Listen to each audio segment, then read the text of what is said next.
Lake Lewis, USA Today, Redskins Wire, Sports Journey, kind enough to join us on a Wednesday for a couple moments. How you doing, pal? Hey, what's going on, man? I was going to say you sound a little bit like Casey Kasem. Oh, nice. America Top 40. This hit back in 1978. You know what? Hey, whatever. Yeah. I kind of wish I was getting paid like those guys, but hey, what are you going to do? All right, let's get into the NFL stuff real quick. You know, Josh and I were talking about this yesterday about the quarterback position and how it's hard to get a franchise quarterback. You've asked probably 20 odd teams over the last several years that haven't been able to identify that franchise quarterback. And then you have the Washington Redskins, where it seems to me you have a franchise quarterback in place, and yet you get the sense that he's still not the long-term answer. And you heard what Pierre Garçon said, and I've said this too. The last several years, I thought Kirk Cousins has played like a top 10, 11, 12 quarterback, and eventually he should get paid. Yeah, I mean, actually, the numbers suggest he's played like a top 5 quarterback as far as stats.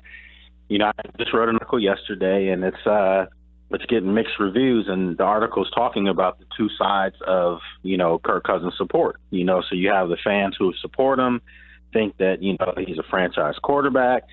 In 2 years as a starter, he's taken the team to a division title, a playoff appearance. Last year, he missed the playoffs by 1 game. Yep. And they feel like the team has not coddled this guy right. You know, they feel like, you know, they look at how they handled Robert Griffin III and made him out to be a rock star when he hadn't done jack on the field. And then you have Kirk, who's come in and rewritten their record book. So the flip side of it is you have the fans who feel like he's not a franchise quarterback. He's not worth Derek Carr money, if that's the barometer they're using, which no one knows. And the fact is that he's 2-10 against winning teams in 2 years as a starting quarterback. So, you know, that's not going to be favorable for people who suggest that he's not a franchise quarterback. I think the Redskins have dropped the ball here, bottom line. This was a guy you could have had on the cheap 2 years ago. Yep. You just didn't know who he was. So he went out, proved to you, listen, 4,000 yards is 4,000 yards. I don't care who's doing it. There's only been 2 quarterbacks in the history of this franchise before Cousins to throw for over 4,000 yards, and he did it his first year as a starter, and his second year follows it up last year with throwing 4,917 yards. So he almost threw for 5,000. He's going to throw for over 4,000 yards this season. In this offense, he'll throw for over 4,000 yards in his sleep. So now you're having to ask, you're not going to get him under contract. I don't think a deal's going to get done by the 17th. And then with that being said, they would have to franchise him again next year in order to not lose him.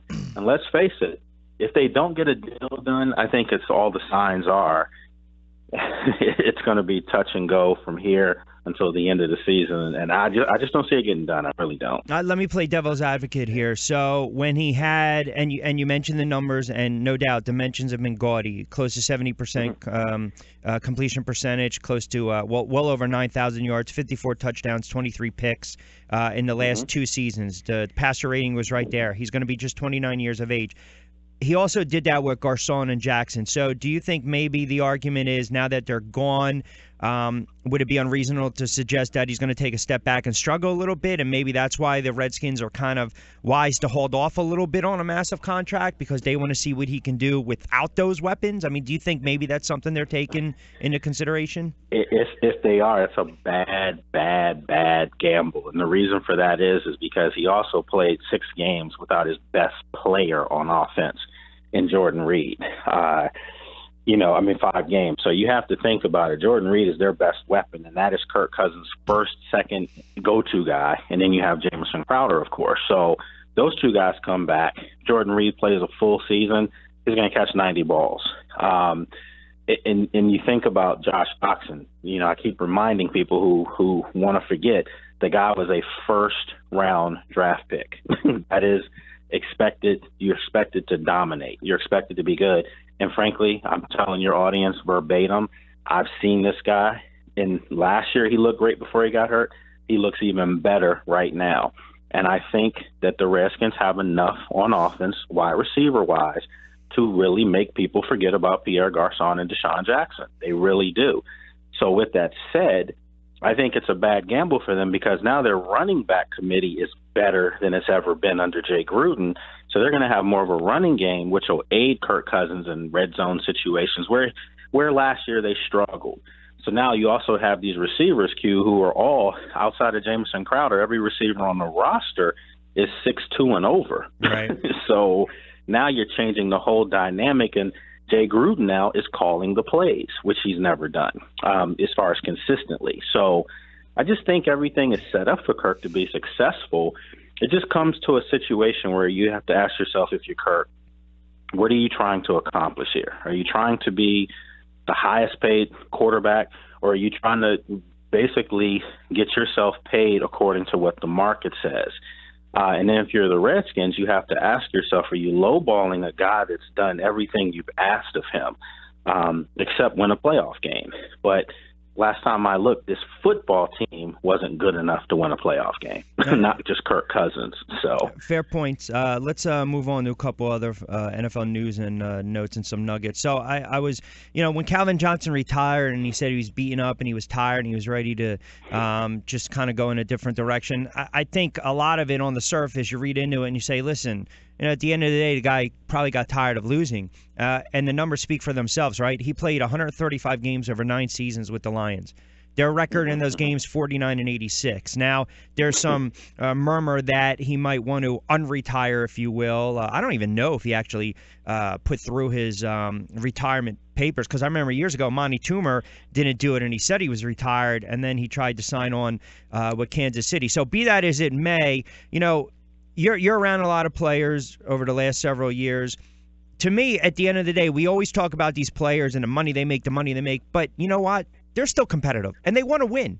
They want to win.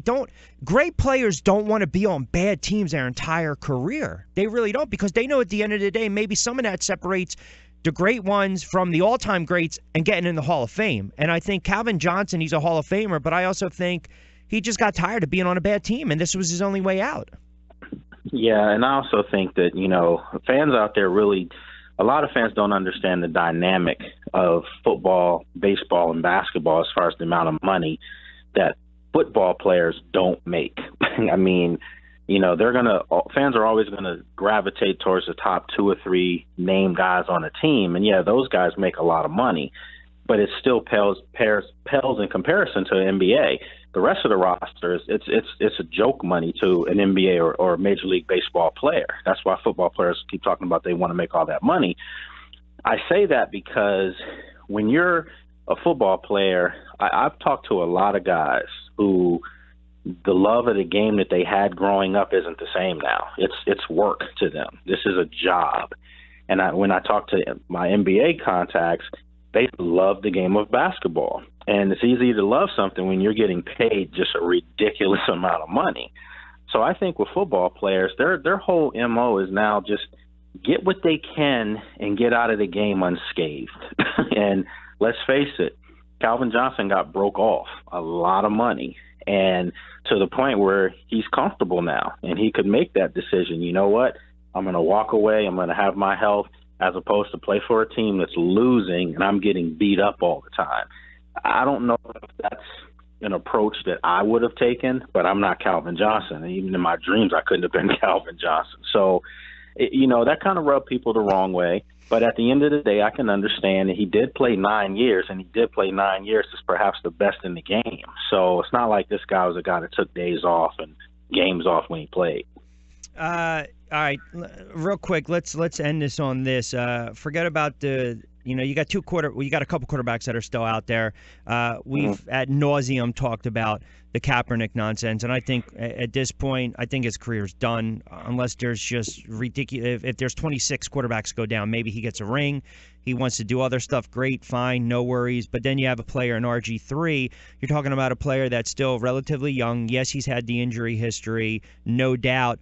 But this is a player that burst on the scene. Great rookie season with Washington, winning the divisions, getting to the playoffs, and then some of the injuries. Gets released by Cleveland, and he's a quarterback without a home. Yeah, and I think he's going to stay a quarterback without a home. This is a hard subject for me because, and this isn't to toot any horn or anything, but for whatever reason, I was one of the very few media people that just got a chance to know the guy, and he's a really nice young man. He really is. But with that said, he's also an entitled young man. I mean, I have to call it and say the truth there. And it just, for whatever reason, he's never grasped the idea or the magnitude of when you're an NFL quarterback, sometimes you have to stay out of the headlines. You just have to. And he's never understood that. And it's almost bratty, so to speak, where the more you say don't, the more he does. And I think that that's the reason why he's not on a roster. And it has nothing to do with his skill set. Yes, he's a quarterback that still you don't know what he's capable of doing all the time, but he does have talent. And most teams will pick up a quarterback with talent and just see what they can get from him. But I think most teams are scared away from Robert because of the off-the-field stuff. Those antics, I think, have worn thin with a lot of people in the league. And let's face it, this, Q, more than anybody. Coaches talk. They're friends. Yep. And they start saying, man, the guy has talent, but do you really want to deal with this? Because I couldn't deal with it. And he's gone through 2 coaches in D.C. He's gone through a couple coordinators. And now he's gone through 1 year in Cleveland where he got hurt, which didn't help his cause. But let's face it, if he didn't have some other stuff going on, why do you think Cleveland would not have brought him back? Right. I mean, there's no reason why they wouldn't have brought him back. But because of those things, I think people just have washed their hands to him. And I actually think he may have to go to Canadian Football League route to rekindle his career. All right, got about 30 seconds before I let you get out of here. I know there's a couple of reports and a couple of sources say that the Knicks and the Rockets are working on a Carmelo Anthony trade, or at least some of those scenarios. What's the likelihood of that happening? And let me give you another team that's outside the box. Any chance that you think San Antonio and the Knicks do a trade? I'm just gonna say this, man. I know your affinity for those guys, but the thing I would say to anybody mentioning Carmelo is and so I mean, what is he going to do for you? He's going to hold the ball and take you out your offense. I mean, I don't see how he makes anyone a contender. If they're already good, yeah, he gives them another score. But what else is he going to give you? I mean, unless he can nothing, fool us just all scoring. Yeah, but he's also going to take away the flow of the fluidity of your offense. And I think if you're San Antonio, could you use that kind of score? Sure. But you're talking about Houston, where you could have Harden, Paul, Carmelo. That sounds great on paper, but that team's not going to challenge anybody. Kind of be goofy to reunite him with D'Antonio as well, right? Yeah. I mean, I don't understand that, and it just, to me, what's happening right now, frankly, Q, is teams are panicking. They're seeing what Golden State's done, and they're trying to assemble these super teams with visions of challenging Golden State. And that's a mistake, because no one's beating Golden State. Right. I mean, Golden State's getting ready to reel off a couple, and they're going to be even better. They just won one in their first year intact together. Their bench is better now with the free agent signings that they brought in.